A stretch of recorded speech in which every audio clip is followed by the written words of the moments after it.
Salut les gamers! Si vous êtes fan de jeux vidéo, d'internet ou de culture geek, cette vidéo est faite pour vous. Ah ouais, c'est jeux vidéo aujourd'hui? Ouais, c'est de la branlette quoi. Et yo les gens! Aujourd'hui on va jouer à Sabrina l'apprentie sorcière. Alors c'est un jeu sur Game Boy Color, sorti dans les années 2000. On va faire une espèce de let's play, review, tous ensemble. Moi j'ai choisi de mettre la note de 12 sur 20, parce qu'on peut pas débloquer le sort de Avada Kedavra, j'ai pas compris pourquoi d'ailleurs. Alors du coup j'ai continué à jouer. Oh mollo matelot! Ici on analyse les trailers du jeu vidéo, va pas trop vite Toto. Trailer? C'est genre les vidéos montage, Diablo X9, tout ça? Hein? Bah non. Vous en avez marre des campeurs, du manque d'originalité, des types qui jouent au MP45 silencieux qui a la puissance équivalente à celle d'un fusil de précision, des hitmarkers, des headshots qui rentrent dans les pieds, de julots de PDC, des capteurs cardiaques, des lance-patates, RPG et j'en passe. Et bien rassurez-vous, vous n'êtes pas seul. Mais non, les trailers c'est des petites bandes annonces qui servent à annoncer justement la sortie des jeux vidéo des mois voire des fois des années avant qu'on ne puisse les voir dans les rayons. Et putain coupe cette musique là. Ça faisait très longtemps qu'on voulait faire une chronique sur les jeux vidéo mais on savait pas comment s'y prendre parce que c'est un thème qui est vraiment hyper large.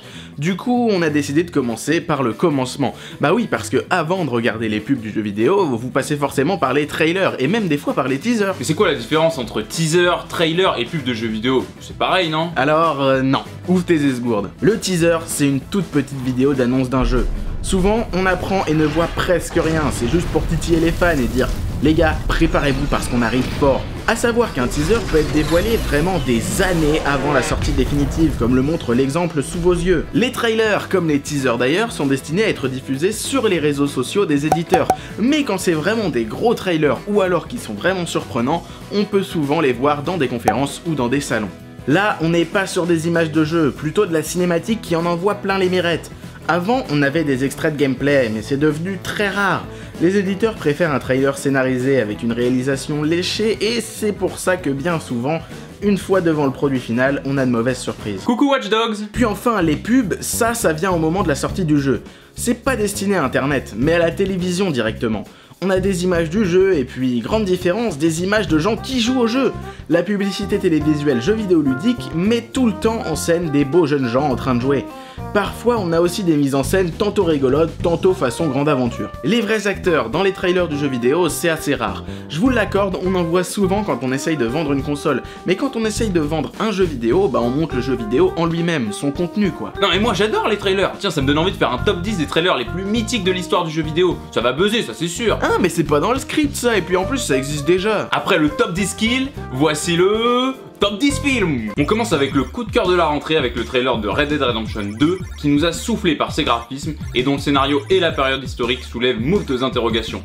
Est-ce qu'on va être propulsé dans l'ancienne bande de John Marston et croiser ce dernier? Ensuite on remonte le temps.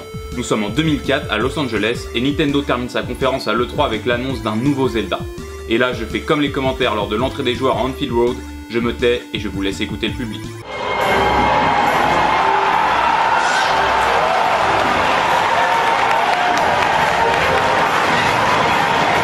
Ensuite, on a encore du lourd sur la génération d'avant. Que dire entre Fallout 3, Far Cry... Bon, faut que je fasse quelque chose là. Il casse les pieds à tout le monde. Qu'est-ce que ferait Brian Boitano à ma place? Oh là là, qu'on s'est régalé entre le 1 et 2 sur Xbox première du nom et le 3 sur 360 qui a tout fracassé, faut le dire. Et justement,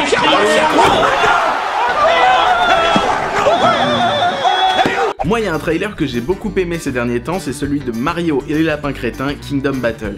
Déjà, j'aime bien les crossovers entre les licences, mais là, Nintendo a vraiment fait preuve d'autodérision en laissant rentrer les lapins crétins dans leur univers. Mon petit lapin! Alerte rouge, on a un lapin à bord! D'ailleurs, Nintendo, si tu passes par là, sache qu'on attend toujours la Switch qu'on t'a demandé dans notre FAQ. Moi, je dis ça, je dis rien. Eh ben, imaginons que Nintendo soit un agresseur lambda qui veut me voler ma jaquette. Bon, et Noupi, on lui fait le coup de l'agression. Noupi, on leur fait le coup de l'agression.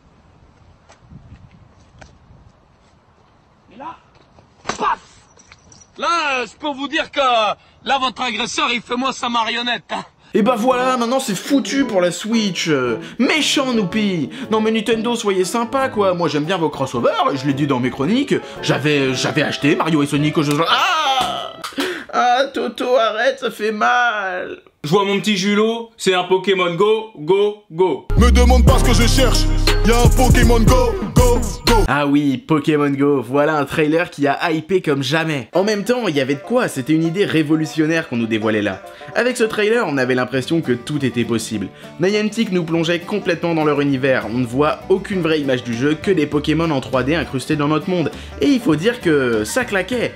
On y découvrait des captures, des combats, de la stratégie, des boss. Mais au final, rien de tout ça. Enfin si, des captures, mais bon. Oh Toto, fais pas genre, on a tous les deux kiffé attraper des Pokémon sur nos portables. Ouais, mais comme tout le monde, on s'est lassé en 2 semaines quand on a compris que Pokémon Go, bah c'était plus un simulateur de marche qu'autre chose. Ah ouais, un Yohan Diniz Go quoi. Hein? Mais si, Yohan Diniz! Le champion du monde de marche! Le recordman même! Allez les gars! Le mec qui s'est chié dessus au JO! Ah, le mec qui s'est chié dessus, bah fallait le dire tout de suite! Bref, on peut pas vraiment vous dire où en était la phase de développement du jeu au moment de la sortie du trailer, mais ce qui est sûr c'est que ce dernier était en partie mensonger. Alors ok, il a bien rempli sa mission en créant l'attente autour du jeu. Je suis même sûr qu'il est l'une des raisons principales pour lesquelles le jeu a marché si fort, si vite. Mais le problème, c'est qu'il nous a vendu plus que ce qu'on a eu au final. Et pour le coup, c'est une technique bien connue et efficace de survendre son produit. Bah oui, vu qu'on peut lui inventer des qualités, forcément, il devient plus attractif. Sauf que cette technique marche dans plein de cas, mais pas dans celui de Pokémon Go. Ça arrive hyper souvent les bandes annonces de films avec des scènes spectaculaires qui ne font pas partie du film, ou des produits annoncés comme remboursables en cas de pépin, alors que pas du tout. Et nous vous garantissons de vous rembourser la différence si vous trouvez moins cher ailleurs. Mais cette tactique marche dans ces cas-là, puisque une fois que la place de ciné ou le produit est acheté, même si le consommateur se rend compte de la supercherie, il est déjà trop tard. Il a déjà acheté, il est déjà niqué. Sauf que dans le cas de Pokémon Go, oui, le trailer te donne envie de télécharger, ça c'est sûr. Sauf que le problème, c'est qu'un téléchargement, ça suffit pas à rapporter de l'argent au créateur, étant donné que le jeu est un free-to-play. Ils ont besoin que tu joues bien longtemps, histoire de devenir accro, au point de payer des Pokéballs et des bonus. Mais comme on s'est rendu compte qu'on n'avait pas ce qu'on nous avait promis, bah on n'est pas tombé dans le piège. Et allez, un ratata. Putain, ça a chier au final ce jeu, ça me saoule. Eh mais on pourrait faire un truc un peu comme Pokémon, mais avec un téléchargement payant bien sûr. Une espèce de ours Porgo, avec une pub cool, pour un jeu nul, mais il sera trop tard pour qu'ils s'en rendent compte. Ouais, mais vu que tu viens d'expliquer le plan à tout le monde, ça risque pas de marcher, hein.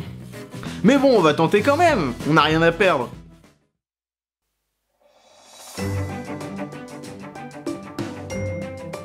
Vous en avez marre de marcher sans but ?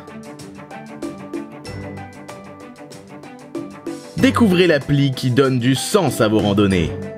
Sur votre chemin, vous rencontrerez tous les personnages inoubliables de pub du coin. Oh, un Arturo vacancier, ne le laisse pas s'échapper. Ours Sport Go. Trouvez vos ours sport préférés dans la nature. Un Julo Ninja, il n'est apparu que dans Nawak.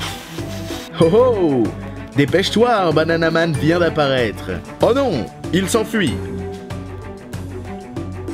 Des sourires et des rires garantis, car tu vas partager de superbes moments avec tes meilleurs amis. Attention, un Julo le Perse, il est plutôt rapide.